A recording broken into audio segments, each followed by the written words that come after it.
चलो पढ़ना क्या है हम लोगों को, ब्लड। अब देखो ब्लड में, ब्लड, ब्लड यानी रक्त। अब देखिए रक्त है क्या, तो रक्त एक तरल संयोजी ऊतक है। क्या है, तरल संयोजी ऊतक है, तरल संयोजी ऊतक है।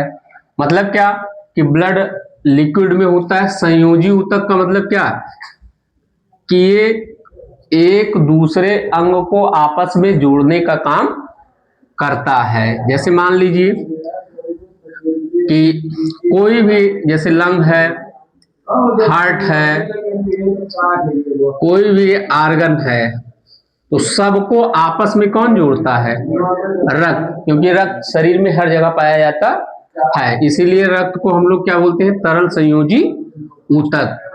अब ये दो घटक से मिलकर के बना होता है। कितने, दो घटक से मिलकर के बना होता है। एक होता है हमारा द्रव भाग, जिसको, और एक होता है हमारा क्या, ठोस भाग। एक होता है द्रव भाग, एक होता है क्या, ठोस भाग। द्रव भाग को हम लोग प्लाज्मा कहते हैं। द्रव भाग को क्या कहा जाता है, प्लाज्मा। और ठोस भाग को हम लोग क्या कहते हैं, रक्त कणिकाएं, रक्त कणिकाएं कहते हैं। अब प्लाज्मा में देखिए क्या क्या होता है। तो प्लाज्मा में हमारे पास जल, जल होता है, कार्बनिक एवं, कार्बनिक एवं अकार्बनिक पदार्थ होते हैं। कार्बनिक एवं अकार्बनिक पदार्थ होते हैं, उसके साथ साथ खनिज होता है। रक्त का जो द्रव भाग होता है वो लगभग में 55 से 60% भाग बनाता है। मतलब अगर 100 ml ब्लड होगा तो उसमें 55 से 60 ml क्या होगा, प्लाज्मा होगा। और रक्त कणिका जो होता है वो 40 से 45% भाग का निर्माण करता है।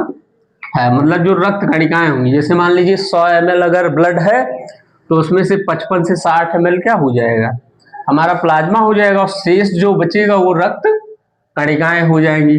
अब रक्त कणिकाएं भी 3 प्रकार से होती हैं। 3 कौन कौन सी, तो एक होती है हमारी क्या, लाल रुधिर कणिकाएं, या इसको हम लोग बोलते हैं, एक नाम इसका और है, आरबीसी, रेड, इंग्लिश में इसको रेड ब्लड कार्पसल्स कहते हैं। और इसके साथ साथ इसको इरिथ्रोसाइड भी कहते हैं, इरिथ्रोसाइट्स, इरिथ्रोसाइट्स। और दूसरा होता है हमारा श्वेत रुधिर कणिकाएं, श्वेत रुधिर कणिकाएं, या इसको हम लोग बोलते हैं WBC, व्हाइट ब्लड कार्पसल्स, या इसको बोला जाता है ल्यूकोसाइट, ल्यूकोसाइट। और उसके बाद ये होता है हमारा तीसरा प्लेटलेट्स, प्लेटलेट्स, या इसको हम लोग थ्रोम्बोसाइट भी बोलते हैं, थ्रोम्बोसाइट। तो हेडिंग डालिए क्या, हेडिंग डालेंगे ब्लड, रक्त। लिखिए रक्त एक तरल संयोजी ऊतक है, रक्त एक तरल संयोजी ऊतक है जो कि, रक्त एक तरल संयोजी ऊतक है जो कि विभिन्न अंगों को आपस में, विभिन्न अंगों को आपस में जोड़ने का काम करता है तथा खाद्य पदार्थों को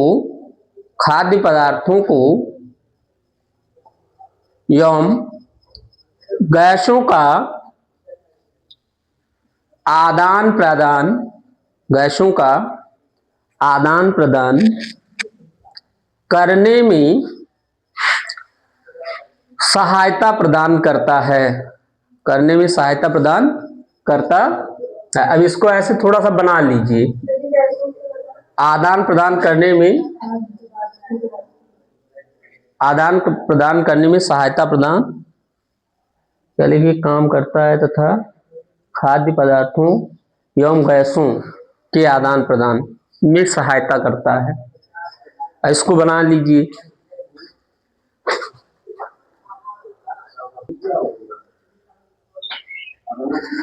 अब उसके बाद देखिए, पहला पार्ट हमारा होगा, पहली हेडिंग क्या होगी, प्लाज्मा। पहला क्या, प्लाज्मा। अब देखो इसमें है क्या, तो प्लाज्मा क्या है कि रुधिर का ये तरल भाग है। रुधिर का क्या है, तरल भाग है, नंबर 1। दूसरा, इसमें ये जो रुधिर का है, ये लगभग में कितना भाग बनाता है रुधिर का, 55 से 60%। कितना, 55 से 60%। इसमें मुख्य रूप से 90 से 92%, 90 से 92% जल होता है। 90 से 92% क्या होता है, जल होता है। और शेष जो 8 से 10% होता है, उसमें कार्बनिक, अकार्बनिक एवं खनिज पाए जाते हैं। इस प्लाज्मा में ही ग्लूकोज, कार्बोहाइड्रेट, प्रोटीन, ये सारे घुलित अवस्था में पाए जाते हैं। तो इसी बात को लैंग्वेज में लिख देना है हमको। तो हेडिंग बनाएंगे क्या, प्लाज्मा।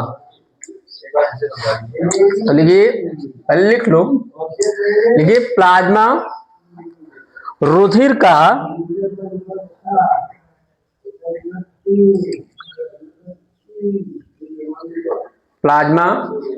का तरल भाग बनाता है। प्लाज्मा रुधिर का तरल भाग बनाता है, जो कि रुधिर का लगभग 55 से 60%, 55 से 60% भाग बनाता है। 55 से 60% भाग बनाता है। प्लाज्मा में 90 से 92%, 90 से 92% जल पाया जाता है,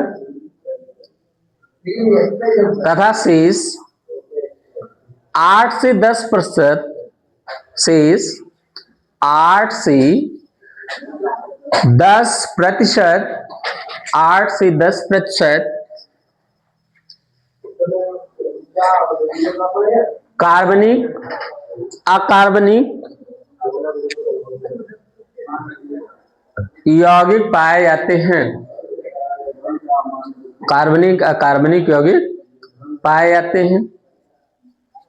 इसमें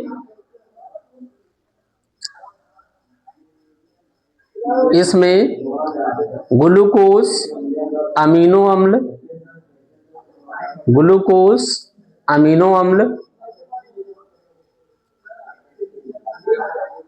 एंजाइम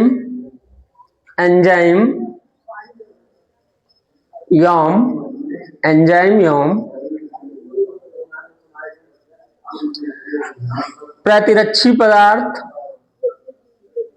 आदि घुलनशील रहते हैं। मतलब क्या है इसमें, जैसे प्लाज्मा क्या है, तो प्लाज्मा रुधिर का तरल भाग है। प्लाज्मा क्या है, प्लाज्मा रुधिर का तरल भाग है। यह रुधिर का कितना % भाग बनाएगा, 55 से 60% भाग बनाएगा। ठीक। और इस प्लाज्मा में लगभग में 90 से 92% जल होगा। इसका मतलब समझिए, जैसे कह रहा है कि मान लीजिए 100 ml ब्लड है, 100 ml क्या है, ब्लड है। ठीक। अब उसमें 55 से 60 ml हमारा क्या हो जाएगा, प्लाज्मा हो जाएगा। 55 से 60 ml क्या हो जाएगा, प्लाज्मा हो जाएगा। और इस 60 ml में 60, मान लीजिए मैक्सिमम 60 ले लीजिए, 60 ml में 92% जल, इसका मतलब 60 का 92% अगर निकालो तो लगभग में ये आ जाएगा कितना, 6 दूनी 12 और 6 9 54 और 1 55, 552 और बटे हो जाएगा कितना, 10। ठीक है ना। तो ये लगभग में 55.2 ml इसमें केवल क्या है, इसमें पानी है। मतलब जैसे करने का मतलब 100 ml ब्लड है तो उसमें 55 से 60 ml प्लाज्मा है, और 60 ml जो प्लाज्मा है उसमें कितना जल है, 55.2, और बाकी जो शेष बचा कितना 4.8, वो क्या हो जाएगा, वो हो जाएगा हमारा क्या, कार्बनिक क्यों अकार्बनिक पदार्थ। मतलब कहने का मतलब है कि 55 से 60% रुधिर का भाग है प्लाज्मा, यानी प्लाज्मा में अगर 60, रुधिर में अगर 60 ml प्लाज्मा है तो उसमें उस प्लाज्मा में 55.2 ml क्या होगा, जल होगा। कंफ्यूज मत हो जाना कि ये 55 से 60 है तो 90 से 92 क्या हो गया।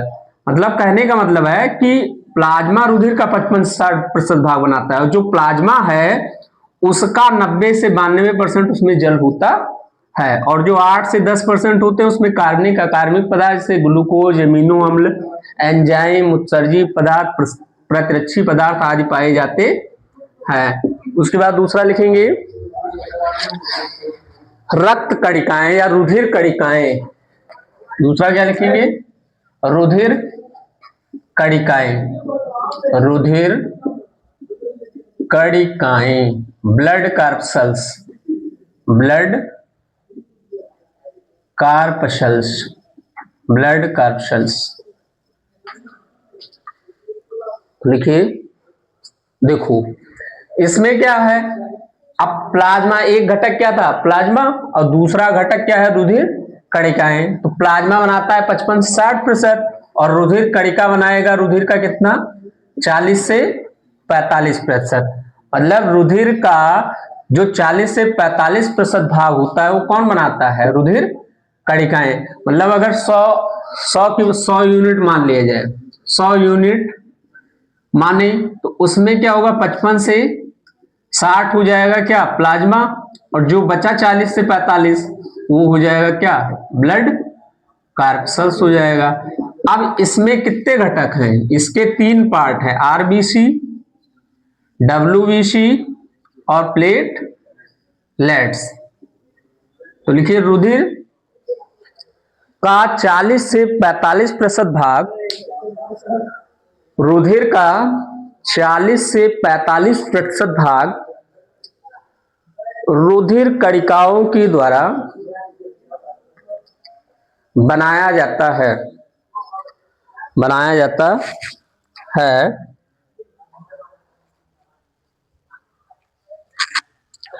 बनाया जाता है, बनाया जाता है। यह 3 प्रकार से होता है, यह कितने प्रकार से, 3 प्रकार से होता है। एक आरबीसी, एक डब्ल्यूबीसी और एक प्लेटलेट्स। पहली हेडिंग बनाएंगे इसमें क्या, आरबीसी। अब देखो आरबीसी, या इसको हम लोग बोलेंगे लाल रुधिर, लाल रुधिर कणिकाएं, red blood corpuscles, red blood corpuscles. अब देखो इसमें क्या है कि ये लाल रंग की होती है। क्यों होता है लाल रंग इसका, क्योंकि इसमें एक वर्णक होता है हीमोग्लोबिन। हीमोग्लोबिन, हीमोग्लोबिन कितने घटक से मिलकर बना होता है, हीमोग्लोबिन 2 घटक से मिलकर, एक होता है हीम वर्णक और एक होता है ग्लोबिन प्रोटीन, ग्लोबिन प्रोटीन। और हीम में कौन सा धातु पाया जाता है? तो हीम में देखिए आयरन पाया जाता है। ठीक, उसके बाद देखिए इसका काम क्या है? तो इसका काम है ऑक्सीजन एवं कार्बन डाइऑक्साइड का आदान प्रदान करना। पुरुषों में इसकी मात्रा कितनी होती है? तो पुरुषों में 50 से 55 लाख प्रति घन मिली होती है, और स्त्रियों में इसकी संख्या कम होती है, 45 से 50 लाख प्रति घन मिलीमीटर होती है। ठीक, इसका आयु काल ये हमेशा नहीं रहता है कि हमेशा कंटिन्यू रहेगा। इसका जो जीवन काल होता है वो 120 दिन होता। कितना होता है? 120 दिन। तो इसमें आपको इतना जानना है कि इसका काम क्या है, किसमें कितना पाया जाता है। इसकी अगर कमी हो जाएगी तो क्या होगा? तो अगर कमी हो जाएगी तो एनीमिया जैसी बीमारियां होती हैं। तो लिखिए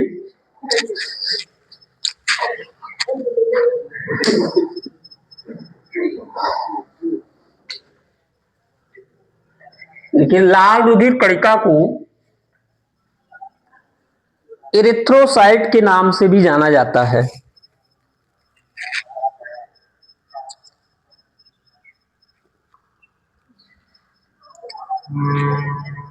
इरिथ्रोसाइट्स के नाम से भी जाना जाता है।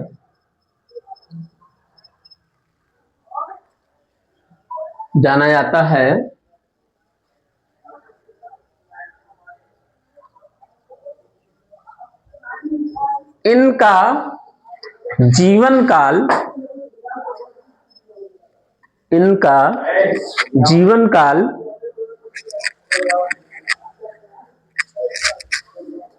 जीवन काल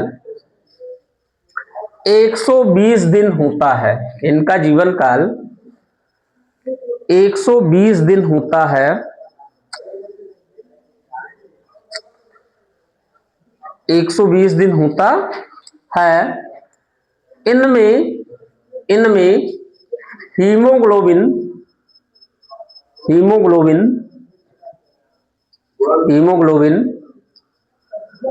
पाया जाता है। हीमोग्लोबिन पाया जाता है जो मुख्य रूप से ऑक्सीजन का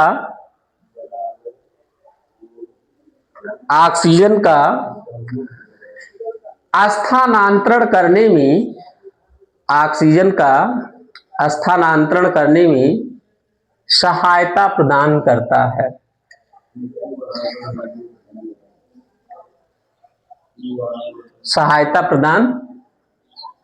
है। पुरुषों में इनकी संख्या 50 से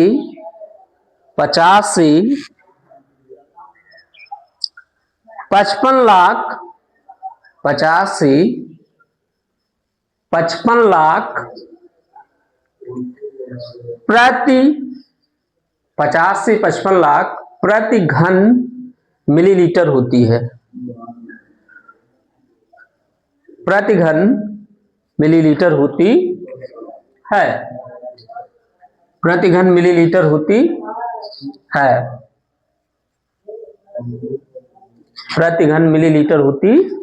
है। जबकि स्त्रियों में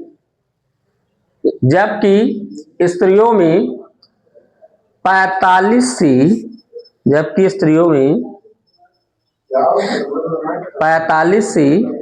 50 लाख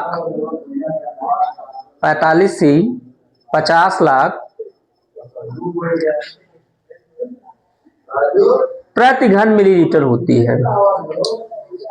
दूसरी बात देखिए, इसमें यहां देखिए क्या होगा कि जैसे ये जो आरबीसी होती है ये केंद्रक विहीन होती है, मतलब इसमें कोई केंद्रक नहीं होता, केंद्रक नहीं पाया जाता है। लेकिन दो ऐसे जीव हैं जिनकी आरबीसी में क्या होता है, केंद्रक पाया जाता है। जैसे एक हमारा क्या है, एक हमारा होता है ऊंट, और एक होता है क्या, लामा।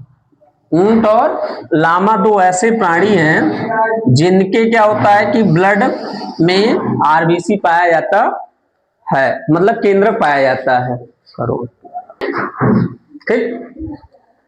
अब देखिए सीधा सीधा आपको इतना जानना है कि आरबीसी रेड ब्लड कार्पसेल्स, इसका दूसरा नाम क्या होता है, एरिथ्रोसाइट। इसका रंग कैसा होता है, लाल रंग। कारण क्या है, हीमोग्लोबिन के कारण। हीमोग्लोबिन में मुख्य रूप से दो घटक, एक हीम वर्णक होता है, एक ग्लोबिन प्रोटीन होता है। हीम वर्णक में आयरन पाया जाता है। इसका काम क्या है, तो मुख्य रूप से ऑक्सीजन और कार्बन डाइऑक्साइड का यह स्थानांतरण करता है। पुरुषों में इसकी संख्या 50 से 55 लाख प्रति घन मिलीमीटर होती है, स्त्रियों में 45 से 50 लाख प्रति घन मिलीमीटर होती है। इसका जीवन काल कितना होता है, 120 दिन होता है। आरबीसी में केंद्रक सामान्यतः नहीं पाया जाता है, लेकिन ऊंट और लामा, ऊंट एवं लामा जैसे प्राणियों में क्या होता है कि उसके आरबीसी में केंद्रक पाया जाता है। उसके बाद देखिए इसका निर्माण कहाँ होता है, तो इसका निर्माण जीव के विभिन्न भागों में होता है। जैसे स्टेजेज अलग अलग होती है, भ्रूण में कहाँ होगा और वयस्क में कहाँ होगा। तो वयस्क में जो होता है इसका निर्माण अस्थि मज्जा में होता है। कहाँ होता है, अस्थि मज्जा में। और इसके निर्माण की प्रक्रिया को हीमोपोइसिस कहते हैं। इसके निर्माण की प्रक्रिया को हीमोपोइसिस। तो लिख लीजिए आरबीसी का निर्माण, आरबीसी का निर्माण अस्थि मज्जा में होता है। आरबीसी का निर्माण अस्थि मज्जा में होता है, अस्थि मज्जा में होता है। दूसरा लिखेंगे डब्ल्यूबीसी, डब्ल्यूबीसी, डब्ल्यूबीसी, या इसको बोलेंगे व्हाइट ब्लड कार्पसेल्स, व्हाइट ब्लड कार्पसेल्स। श्वेत रुधिर, श्वेत रुधिर कणिकाएं, श्वेत रुधिर कणिकाएं। ठीक। अब देखो समझ लो, पहले बोलना नहीं। देखो इसका दूसरा नाम क्या है, ल्यूकोसाइट। इसका दूसरा नाम क्या, ल्यूकोसाइट। इसकी संख्या जो होती है वो 6000 से लेकर के 10,000 तक होती है। 6000 से लेकर कितना, 10,000 प्रति घन मिलीमीटर होती है। इसकी संख्या 6000 से 10,000 होती है। इसका काम क्या है, तो इसका काम है रोगों से सुरक्षा प्रदान करना। रोगों से क्या करना, सुरक्षा प्रदान करना। आगे चल के पढ़ेंगे, अभी जरूरत नहीं है, आगे पढ़ेंगे कि डब्ल्यूबीसी दो प्रकार से होती है। ग्रेन्युलोसाइट होता है, एक ग्रेन्युलोसाइट, एक ग्रेन्युलोसाइट, मतलब एक कणिका में होता है, एक आकणिका में। लेकिन अभी इसकी कोई जरूरत नहीं है। तो लिखिए श्वेत रुधिर कणिकाओं को, श्वेत रुधिर कणिकाओं को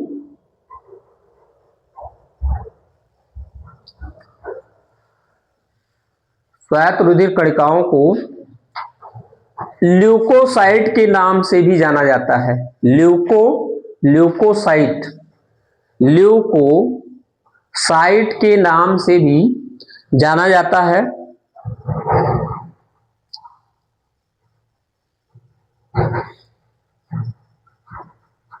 जाना जाता है।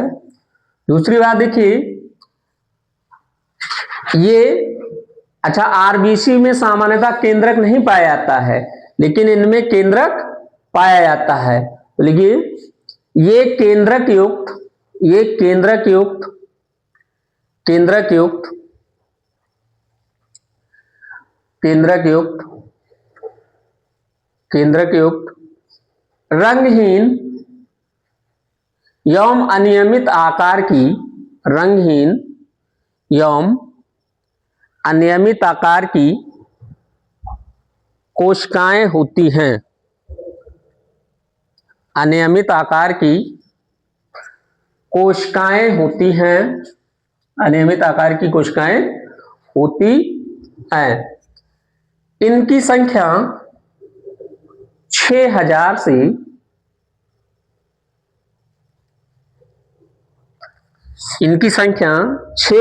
से 10,000 6,000 से 10,000 प्रति घन मिलीमीटर होती है। प्रति घन मिलीमीटर होती है। यह मुख्य रूप से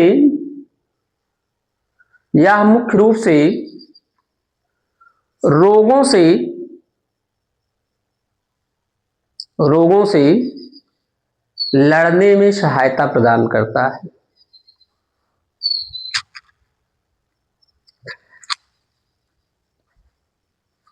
ठीक, रोगों से लड़ने में सहायता प्रदान करता है। उसके बाद देखिए अगला है हमारा प्लेटलेट्स। प्लेटलेट्स या इसको हम लोग बोलते हैं थ्रोम्बोसाइट। थ्रोम्बोसाइट्स, प्लेटलेट्स या थ्रोम्बोसाइट। अब देखिए इसमें भी कुछ नहीं, इसकी संख्या क्या होती है 2 से 5 लाख। ये इसका आकार कैसा होता है, लगभग में तस्तरी के समान होता है, तस्तरी नुमा। इसका काम क्या है, तो रुधिर अस्कंदन में सहायता करता है। क्या करता है, रुधिर अस्कंदन में। रुधिर अस्कंदन का मतलब क्या है, जैसे कहीं कट पिट जाए तो कटने के बाद क्या होता है, रक्त का थक्का बनता है, मतलब रक्त बहना बंद होता है। तो जब रक्त बहना बंद होता है तो उसको हम लोग क्या बोलते हैं, रुधिर अस्कंदन। तो रुधिर अस्कंदन में कौन सहायता करता है, प्लेटलेट्स। इसमें 2 प्रोटीन पाई जाती है, एक प्रोथ्रोम्बिन और एक हमारा क्या होता है फाइब्रिनोजन।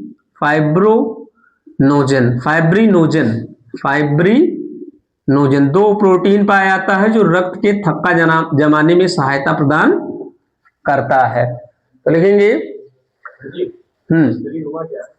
तस्तरी के आकार का होता है। जैसे तस्तरी के आकार होता है, ऐसे प्लेटलेट्स या थ्रोम्बोसाइट का आकार जो होता है वो लगभग तस्तरी के समान होता है। तो देखिए प्लेटलेट्स को थ्रोम्बोसाइट्स के नाम से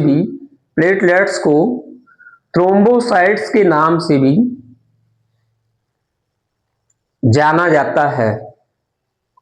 थ्रोम्बोसाइट के नाम से भी जाना जाता है। थ्रोम्बोसाइट के नाम से भी जाना जाता है।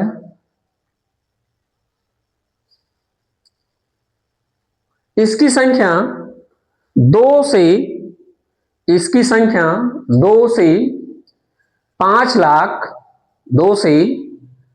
लाख प्रति घन मिलीलीटर होती है।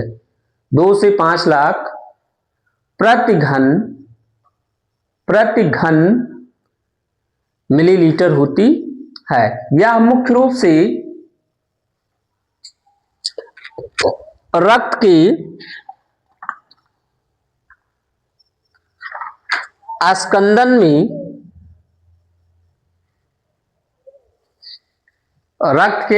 में सहायता प्रदान करता है।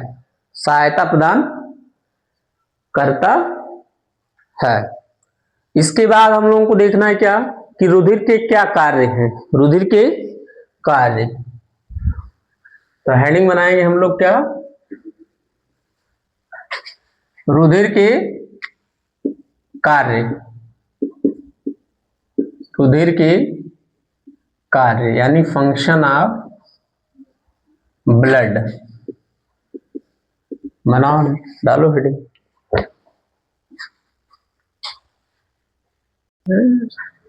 ये रुधिर के कार्य निम्नलिखित हैं। रुधिर के कार्य निम्नलिखित हैं।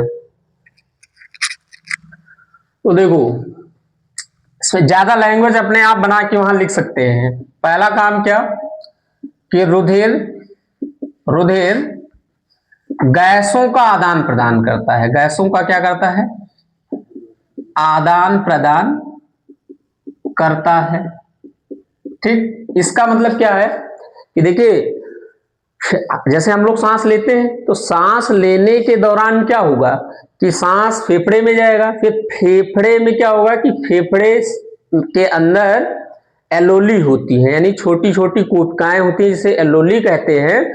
उस एलोली में रक्त भरा होता है, फिर रक्त क्या करता है? ऑक्सीजन को ग्रहण कर लेता है और कार्बन डाइऑक्साइड को छोड़ देता है। तो इसका मतलब कि रुधिर क्या करता है? गैसों के आदान या गैसों का आदान प्रदान करता है। दूसरा काम क्या कि जैसे आप भोजन खाए तो भोजन को एक शरीर के एक स्थान से दूसरे स्थान तक पहुंचाने में जो कार्य करता है वो कौन करता है? रुधिर। तो रुधिर क्या करता है कि भोज्य पदार्थों का आदान प्रदान करता है। ठीक, भोज्य पदार्थों का आदान प्रदान करता है। फिर रुधिर क्या करता है कि रुधिर का अगला काम क्या है कि रुधिर जो मान लीजिए हाथ की कोशिका या कहीं कोशिका है शरीर के किसी अंग में, और उसमें क्या हुआ कि पाचन होने के बाद में या श्वसन होने के बाद में जो अपशिष्ट पदार्थ बचे उसको निकालने में भी ये सहायता करता है। तो रुधिर अपशिष्ट पदार्थ की स्थानांतरण में भी सहायता करता है। रुधिर एंजाइम के स्थानांतरण में सहायता करता है। इतना करो।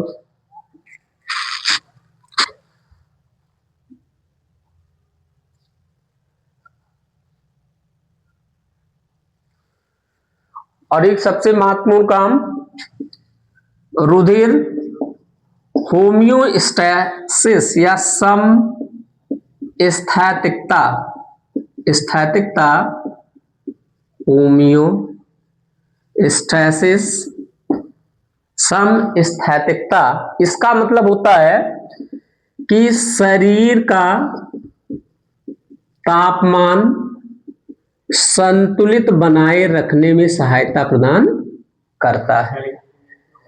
होमियोस्टैसिस मतलब शरीर का तापमान संतुलित बनाए रखने में भी क्या करता है? रुधिर महत्वपूर्ण योगदान देता है।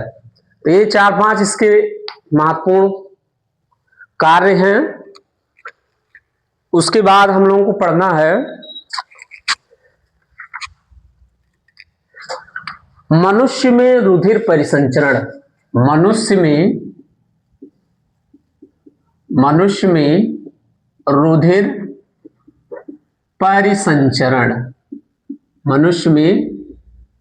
परिसंचरण, ब्लड वैस्कुलर इन ह्यूमन, इसको हम लोग पढ़ेंगे कब? नेक्स्ट क्लास में।